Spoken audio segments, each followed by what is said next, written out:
Yes, so part of the work that we were doing in this larger partnership, as Cecilia was talking about, is really linking these community-based activities to sort of regional efforts, movements, conversations around what we should be doing with urban heat and our urban ecology, including urban forests as kind of a key piece there. Some of the ways in which researchers, particularly at Arizona State University, have been working, increasingly partnering with practitioners. And when I say practitioners, I really mean it from a really broad sense. People that are practicing in private residence to take care of their own ecosystem in their backyards, all the way to HOAs and government entities and nonprofits. And so one of the things that we've been developing, and this is a paper that I'm co-author on, that we sort of developed a system along with the kind of movement on co-creation of action research agenda with practitioners and communities to co-manage our and steward our urban ecosystems. In this case, we had areas around, in terms of priority mapping, we came up with and working with cities, we came up with 4 different areas to kind of work with practitioners to really pull out what are those kind of key areas of research that need to be developed as part of this work. One was existing priorities and strategies that are already happening. What are those data streams that are necessary to be able to do the work? What are those scales that need to happen? So you'll see some of that come into this particular work in the next couple of slides. Those policy conflicts that are occurring. And then finally, also the sort of vision at multiple levels, and how do you sort of bring that along? How do you connect those communities to the city and also to the region, as we're talking about in terms of connecting this community, West Mesa, to the larger Rio Reimagined work. Actually, could you go back for a second? Thank you. And so, in particular for tree planting, we having these discussions with practitioners is really important as researchers, because there's particular aspects of how each region's infrastructure works and how it came together over the years that are challenges that need to be known in terms of solutions that can be co-developed. So for instance, in our region, and Cecilia mentioned this, we have our water infrastructure is built on thousands of years of indigenous knowledge that was repurposed during colonial and settler time. That infrastructure had a series of laterals that would go along many of the roads. Those water delivery systems then became buried where the sidewalks are. And so today, what you have is a conflict between where we want to plant trees and where water infrastructure exists. And so we need to be working closely with practitioners to understand those obstacles to urban forestry goals. Next slide. Another key piece of the research is connecting this with regional conversations of understanding sort of the limitations and drivers for this type of work. In particular, we've been challenged by some city officials and some in the public around, why worry about heat and why do it now? And we'll get into some statistics that show that now. But one reason is because we've had a really rapid rise in the last couple of years, 70% increase since 2019 in heat-associated deaths. And this is from Maricopa County Department of Public Health, again, who are our partners on this. Next slide.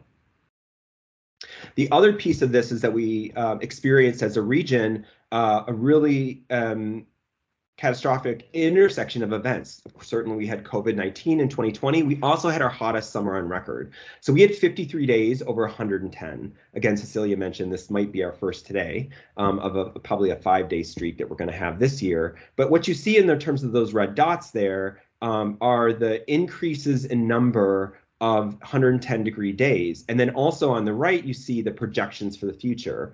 And so the future looks hot, and we had a preview of that in 2020. That raised people's awareness and alarm bells in terms of thinking about this work, and also has, this was when we were doing our community organizing in terms of the West Mesa work. And so this influenced us a lot in terms of our experiences even in that summer. Next slide. We can look at also overnight lows, which are a real indicator of the urban heat island and urbanization as a key driver in this particular heat issue. Before the 1970s, the Phoenix metro area never really experienced overnight lows in the 90s. But with urbanization, we've built in a lot of heat into our cities, and so what you see is sort of the rise in overnight lows in the 90s into today. Next slide. And integrating science from, in this case, the Urban Resilience to Extreme Sustainability Research Network, we can understand projections and how to integrate projections into the work we're doing in West Mesa. And in this case, they don't look good. So by 2100, we're looking at 110 nights with temperatures that don't fall below 90 degrees. So we need to integrate that into our thinking as we're doing this work. Next slide. And I think a big thing for us in this particular region, the awareness is that, and we think of ourselves as a frontline region because of what I've just shared with you, is that heat is just an escalating problem. This is an image from the city of Chicago from 2007. It was 87 degrees, 88 degrees during the Chicago Marathon that year. 315 people had to be taken to the hospital. They shut down the race. I was actually living in Chicago at the time. That's why I use this picture. And they had to hose down the crowd. So it's a quality of life issue, even as we understand the outcomes of very extreme events like mortality. We have to also understand that heat is increasingly, there's evidence for it just distorting our sleep, our mental health, our mood, and also robbing us in terms of our income as we have to pay more money for air conditioning. And that's, also, particularly for low income residents, that's a critical and can be devastating thing, particularly in our region where you can't really live without air conditioning. Next slide. So we, in our project, have thought of heat in multiple ways, and this is, again, a sort of a regional approach that we're sort of bringing into the work. Not unusual in terms of the work that's happening in cities now, but certainly, we look at different types of temperature data to be able at different scales when we're doing this work. Everyone's really familiar with air temperature. Surface temperature is also a remotely sourced information from satellites that we can use in terms of looking at the spatial distribution of hotspots in the city. We, in our region, also use the surface temperature for just touch surfaces as well. Things get so hot here, you have to understand the materiality of things that are in full sun. Increasingly, we're using something called mean radiant temperature. I'll get into that in more detail in a second.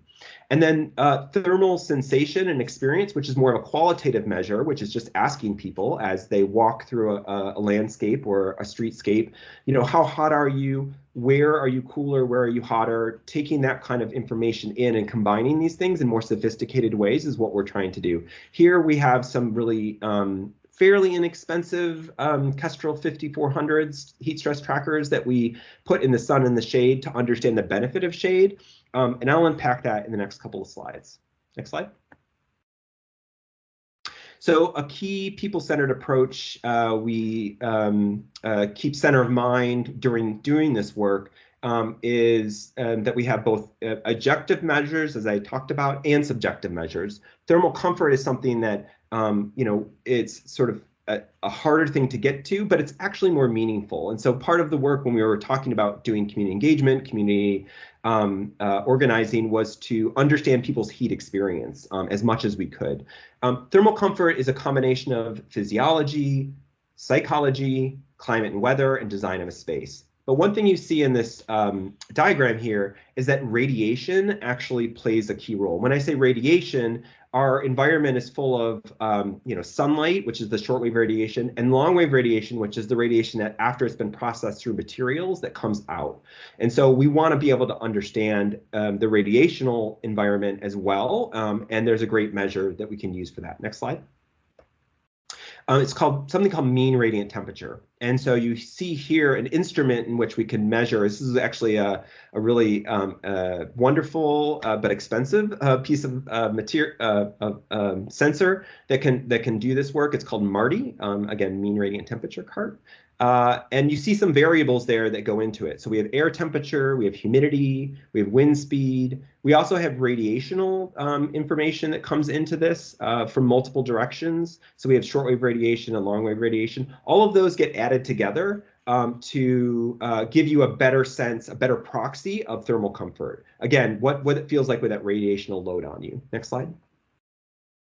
One study that I just wanted to quickly share, and I think we can put this in the chat as well, is a study that I was part of called 50 Grades of Shade. And it used the Marty cart to measure mean radiant temperature in the sun and the shade in over 159 locations, looking at different qualities of the shade. Again, we want to understand the quality of that in terms of reducing mean radiant temperature, which again also is a proxy for thermal comfort. Next slide. What we found when we asked the question around how much relief does potentially, for instance, a tree, and even different tree species provide compared to other shade, and this gets asked a lot within practice, we looked between lightweight engineered structure, natural shade, and urban form. What we really found was that between them, urban form with a solid shade of a building actually is the coolest. We found deficits in what you're seeing here is, again, at different times of day, averaged out, reductions in mean radiant temperature of over 20 degrees Celsius with urban form. Now, natural shade provided the next best amount, and then structural shade the least. But and I think it's a combination of these that we're also bringing into the West Mesa work in terms of the lessons from this and also the measures as well. Next slide. One thing I just wanted to quickly share out of the study was that we came up with these guidance curves, shade curves that we're calling them, to provide information on what you might expect with certain varieties of trees and also other structures. So here you have a picture on the top of a typical street in West Mesa looking at palms and live oaks. What you see here on the bottom is basically showing that with a low canopy, high leaf area density tree, you get much more benefit from that for longer parts of the day than you do something of a high canopy, low leaf area density tree, such as a palm tree. And you see that shorter deficit there that only really provides that relief at noon. Next slide. And so we're bringing all this information into West Mesa, and we used a variety of these different methods and information, and actually then collected and assessed different places within West Mesa as part of the community engagement process. Here you have a live oak at a bus stop, and this is actually in February. Again, the solar radiation provides a lot of heat in terms of mean radiant temperature. Air temperature is 75. In the sun, mean radiant temperature is 106, and you can see the difference between those locations is not very far. And even the trees, the live oak is not very big. You do get a lot of benefit from that tree. Next slide. So this is our project area. As Cecilia was mentioning, one thing to note on our project area is that the southeastern boundary is really about a mile and a half from the edge of the Salt River, which you see on the northwestern side there. And this is the area in which we're bringing together all of the existing data and information and also the community organizing for the prioritization for tree planting. Next slide. And so one thing that we did was to, again, create a web portal as part of this work, because we wanted to bring all of those existing sources together so that everyone on the team, from the researchers to the community-based organizations to the city officials to public health, could see all the data together in one location and be able to talk about it. And we'll talk a little bit more about an app, and this is showing actually tree canopy that the city of Mesa provided, plus tree canopy that could be collected by citizen scientists. Next slide. And so part of the work here was, again, with any kind of data set, is understanding the limitations of the data set, what we might need to collect, what we might need to ground truth, and how we can actually start to understand the data to inform the types of prioritization that you'll see in the later part of this presentation. Next slide. Another piece of this was bringing in heat vulnerability data, and this is from the Urban Resilience to Extremes Sustainability Research Network again. They have a web tool that we can put into the chat and for these cities that you see here. One thing to note is that West Mesa lies in sort of a central core of very vulnerable, heat vulnerable neighborhoods that have been identified by the project. That runs from northwest sides of Phoenix through downtown Phoenix and then into Mesa. So again, thinking both in this particular parts of Mesa and how we do the work here, but how it also connects in with these other clusters of vulnerability regionally. And we were able to take this data and then, next slide. Integrate this into our web tool. So just to show the vulnerability index in this case is around exposure plus sensitivity and sort of how we calculated that, or how the researchers actually calculated that. And then they actually provided us with the GIS that we integrated into our web tool. Next slide.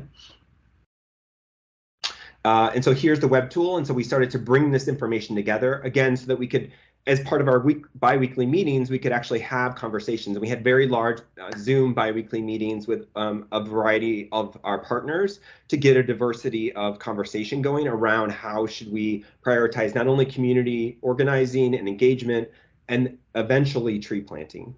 Next slide. A key part of this was our partners in public health in Maricopa County to integrate the latest public health information within the neighborhood. Next slide. Also community assets as part of the database. Next slide. And so, you know, the web tool and the data and the information is part of a larger strategy to bring all these pieces together, sort of best practices of how to do this work, combining both research and action together. This is a method that has been used multiple times in the Phoenix metro area over the past several years, combining workshops, planning, implementation, and engagement to you know, build social capital and for collective action, and sort of to keep this learning process, community learning process going, again, around both research and the action projects. Next slide.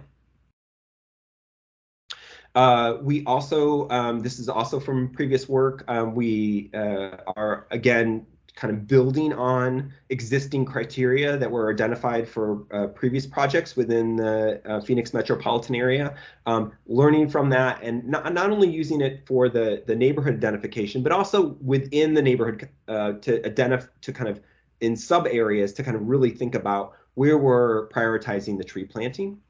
Next slide. And so we're bringing this all together. We're bringing the data web tool. We're bringing the partnership and kind of conversations we're having together to socialize that information so we can kind of ground it and kind of challenge it in a way as well, right? Ground truth it in people's personal experiences and their expertise, and sort of more robustly understand kind of where we need to be working. And in this case, you know, this is an example of one of the neighborhoods that was seen as a need for both tree planting, community organizing, and data inventory of existing, not only existing trees, but also the new trees that we're planting as well. And so I'm going to hand it back over to Cecilia to talk a little bit more about the web tool that we developed to help with the inventory.